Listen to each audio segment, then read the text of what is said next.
L'info du Grand Lille en continu. Adrien Lanois. Mardi 31 janvier, 7h30 en direct. Bon réveil à toutes et à tous. Bon appétit également si vous prenez votre petit déjeuner avec nous. Bon courage si vous partez et travaillez. En 8 minutes, on va faire le tour complet de l'actualité lilloise. D'abord, vos prévisions météo en ce mardi. Assez peu de changements prévus aujourd'hui. De petites averses par intermittence ce matin. Quelques rares éclaircies cet après-midi. Dans l'ensemble, un temps assez couvert. Des températures plutôt douces, légèrement supérieures au normal de saison aujourd'hui. 6 degrés ce matin, 7 ou 8 degrés cet après-midi. On en reparle avec les prévisions complètes.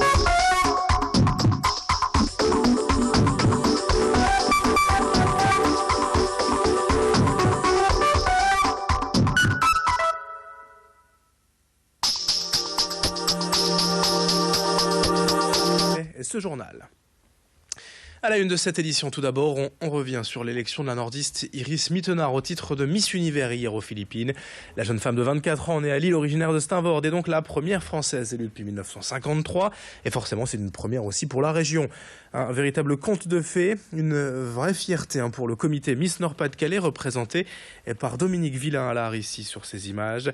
Après une courte nuit de célébration et un marathon médiatique hier, le délégué régional ne cache pas sa joie.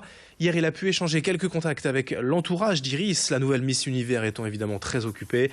Il se souvient avec émotion de sa toute première rencontre avec elle après son élection au titre de Miss Bailleul. Des propos recueillis hier par Vincent Vieillard. Donc bien sûr avec sa maman, Laurence, avec qui évidemment on a vécu l'aventure et on se promet de se réunir bientôt avec une de ces bonnes carbonades dont elle a le secret chez elle, quand Iris pourra donc y revenir. Voilà, dans l'ambiance familiale, et puis Iris se régalera, elle adore la carbonade flamande. Et puis, donc là, ils sont encore là-bas, à Manille. Ils vont gérer peut-être le retour de toutes ces robes qu'elle a emportées. C'est pas une mince affaire, parce que des bagages, pour une jeune fille qui est Miss, c'est déjà pas mal, mais une jeune fille qui va Miss Univers, ça représente 5 ou 6 valises. Donc, ils vont se charger de tout ça.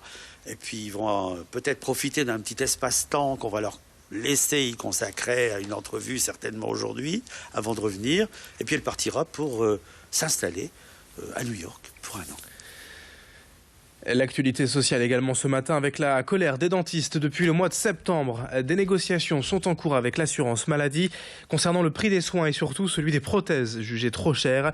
C'est la Cour des comptes qui a en fait estimé que le prix des prothèses dentaires était trop élevé en exigeant un plafonnement des tarifs. Sauf que selon des chiffres de l'Union dentaire des Hauts-de-France, 64% des revenus moyens d'un cabinet vient de ces prothèses. Le reste de l'activité d'un dentiste étant souvent déficitaire. Pour le syndicat, une baisse des prix des prothèses entraînerait donc des risques pour les patients, notamment au niveau de la qualité des soins. Pour l'instant, aucun accord n'a pu être trouvé. La ministre de la Santé a demandé un règlement arbitral d'ici un mois. Explication complémentaire avec ce représentant de l'Union dentaire des Hauts-de-France au micro de Vincent Vieillard. Ça, ce sont des chiffres qui sont avancés par l'assurance maladie. Nous, les chiffres qu'on a pu faire montrent qu'on aura certainement 25% des praticiens qui vont avoir une diminution importante de leur chiffre d'affaires. On va avoir peut-être 30 ou 40% des praticiens pour qui cela ne va pas changer et peut-être 20% de praticiens qui vont avoir une augmentation de leur rémunération. Mais attention, c'est un règlement arbitral. Et le règlement arbitral, on ne connaît pas sa teneur. Ce qui nous donne l'occasion de vous poser la question du jour direct matin. Grand Lille TV, vous est-il déjà arrivé de repousser des soins médicaux par manque de moyens? Vous nous répondez sur grandlille.tv ou nos applications mobiles. On passe aux infos en bref. Et d'abord, c'est un vraisemblable fait divers hier soir à Los, rue Paul Lafargue. Un homme de 30 ans est tué par un voisin qui l'a poignardé en pleine rue pour une simple histoire de place de parking. La dispute a plus que mal tourné entre les deux hommes et après en être venu aux mains, un couteau a été sorti. La victime a été poignée au cou, à la carotide.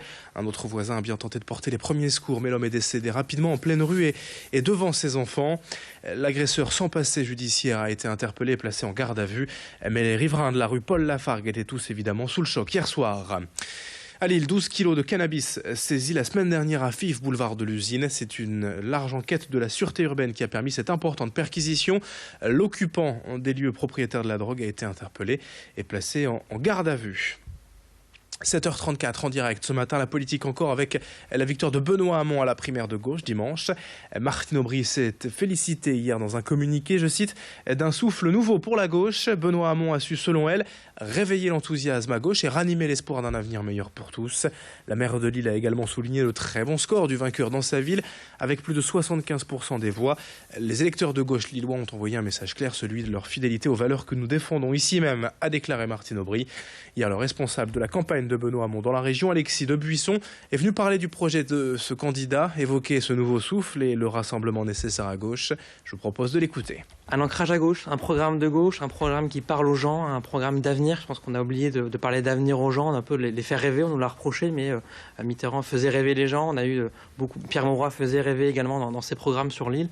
On est de nouveau avec un vrai programme de gauche, assumé clairement à gauche, et je pense que c'est ça que les gens avaient besoin d'entendre. Dans cette édition également, on termine avec toute autre chose pour parler du carnaval de Dunkerque qui s'ouvre en quelque sorte officieusement ce week-end avec le bal du chat noir au Cursal. À l'occasion de vous présenter Gilles Bedlem, ou plutôt Gilou, l'ambassadeur des comtesses de Malo de Rosendal.